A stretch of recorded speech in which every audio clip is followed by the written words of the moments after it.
नया भोजन और नूह के साथ परमेश्वर की वाचा। उत्पत्ति 9:1। फिर परमेश्वर ने नूह और उसके पुत्रों को आशीष दी और उनसे कहा कि फूलो फलो और बढ़ो और पृथ्वी में भर जाओ। पहली बार जब परमेश्वर ने यह आशीष दी थी तो उस समय पृथ्वी पर केवल 2 मनुष्य थे, आदम और हव्वा। लेकिन इस बार 8 मनुष्य थे। एक तरफ तो परमेश्वर ने अभी अभी पृथ्वी पर जीवन नष्ट किया था जल प्रलय से, और दूसरी तरफ परमेश्वर फिर से कह रहा था कि फूलो फलो और पृथ्वी पर भर जाओ। मतलब क्या हुआ? मतलब यह है कि परमेश्वर की योजना तो आरंभ से यही थी कि वो मनुष्य को आशीषित करे और मनुष्य पृथ्वी का आनंद ले, क्योंकि परमेश्वर ने मनुष्य को अपनी समानता और अपने स्वरूप में बनाया था, अपने अनंतकालीन परिवार के लिए। लेकिन साथ में परमेश्वर आने वाली पीढ़ियों को यह भी सिखाना चाहता था कि वो पाप को अनदेखा नहीं कर सकता, वो पाप को अवश्य दंडित करेगा। मैं समझता हूं कि जल प्रलय और नूह के जहाज से परमेश्वर ने आने वाली पीढ़ियों के लिए एक चित्र खींचा कि पाप के बढ़ने पर परमेश्वर पूरी मानव जाति को नष्ट कर सकता है, लेकिन विश्वास करने वालों को वो यीशु रूपी जहाज में चढ़ाकर बचा लेगा, जैसे नूह और उसके परिवार को उसने बचा लिया था। नूह का परिवार परमेश्वर के लिए महत्वपूर्ण था, क्योंकि नूह के पुत्र शेम की पीढ़ी से ही आगे जाकर इब्राहिम आने वाला था, जिससे यहूदी कौम निकलने वाली थी, और यहूदियों में से ही मसीहा आने वाला था, यीशु मसीह, जो उत्पत्ति 3:15 की भविष्यवाणी को पूरा करने वाला था कि शैतान का सिर वो हमेशा के लिए कुचल देगा।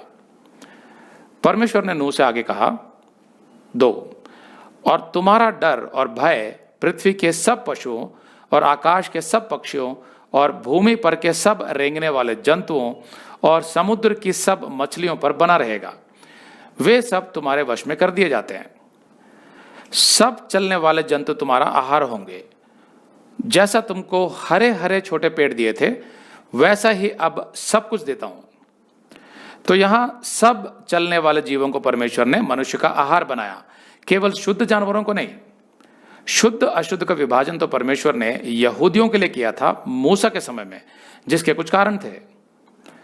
आरंभ में परमेश्वर ने आदम हव्वा और सब जीवित प्राणियों के लिए शाकाहारी भोजन ही ठहराया था, लेकिन अब साथ में मांस भी जोड़ दिया। अब इसके कई कारण हो सकते हैं, जैसे जल प्रलय में सभी पेड़ पौधे नष्ट हो गए थे, जैसा हम 11वीं आयत में पढ़ेंगे, और उनको दोबारा से उगने और फलने में समय लगने वाला था। फिर अनाज उगाने में भी कुछ समय लगने वाला था, इत्यादि। तो तब तक नूह और उसका परिवार उन शुद्ध जानवरों को खा सकता था जिनके वो साथ साथ जोड़े लाया था, और बाद में अन्य जानवरों को भी। इसीलिए परमेश्वर ने कहा सब चलने वाले जंतु तुम्हारा आहार होंगे। उसने ये नहीं कहा कि सब चलने वाले शुद्ध जंतु तुम्हारा आहार होंगे, नहीं, सब चलने वाले जंतु। ज्यादातर जानवर जल्दी बच्चे पैदा कर लेते हैं और उनके बच्चे भी जल्दी बड़े हो जाते हैं, इसीलिए वे नूह और उसकी पीढ़ियों के भोजन की कमी को पूरा कर सकते थे। अब मैंने देखा है कि कुछ मसीहियों को, जो शाकाहारी हिंदू परिवारों में से मसीह में आए होते हैं, उनको इस बात से थोड़ी आपत्ति होती है कि परमेश्वर किसी जानवर को खाने की अनुमति कैसे दे सकता है जो उसी की सृष्टि है। अगर आप ये संदेश पूरा देखना चाहते हैं तो आप इसे हमारे वेबसाइट hindiBiblestudy.com पर देख सकते हैं।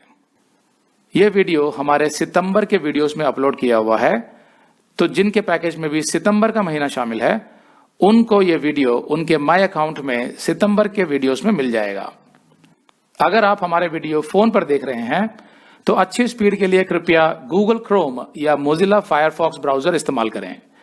तो इनको डाउनलोड करने के लिए आप प्ले स्टोर में जाएं और ऊपर गूगल क्रोम टाइप करें, फिर आप गूगल क्रोम ब्राउजर पर क्लिक करें और उसे इंस्टॉल करें।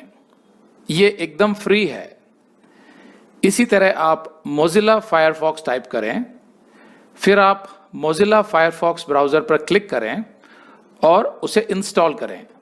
यह भी एकदम फ्री है।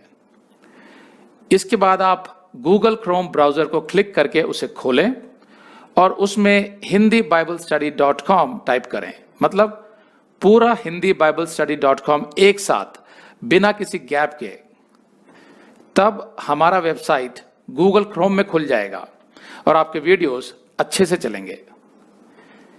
इसी तरह आप मोजिला फायरफॉक्स ब्राउजर भी क्लिक कर सकते हैं और उसमें भी बिना गैप के hindiBiblestudy.com टाइप कर सकते हैं। उसमें भी हमारे वीडियोस बिल्कुल आराम से चलेंगे। इसके अलावा अगर आप चाहें तो बेहतर स्पीड के लिए आप वीडियो के नीचे बने प्ले बार पर सेटिंग्स का चिन्ह दबाकर 240p 240p सेलेक्ट कर सकते हैं, जिससे आपका बहुत ही कम डेटा खर्च होगा। 240 सेलेक्ट करने के बाद आप वीडियो के बाहर कहीं भी क्लिक कर दीजिए, फिर वीडियो को पीछे ले जाकर शुरू से देखिए।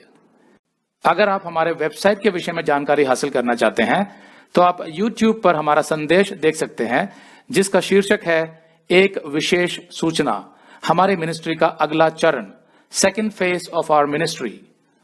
उसका लिंक इस वीडियो के नीचे दिया हुआ है।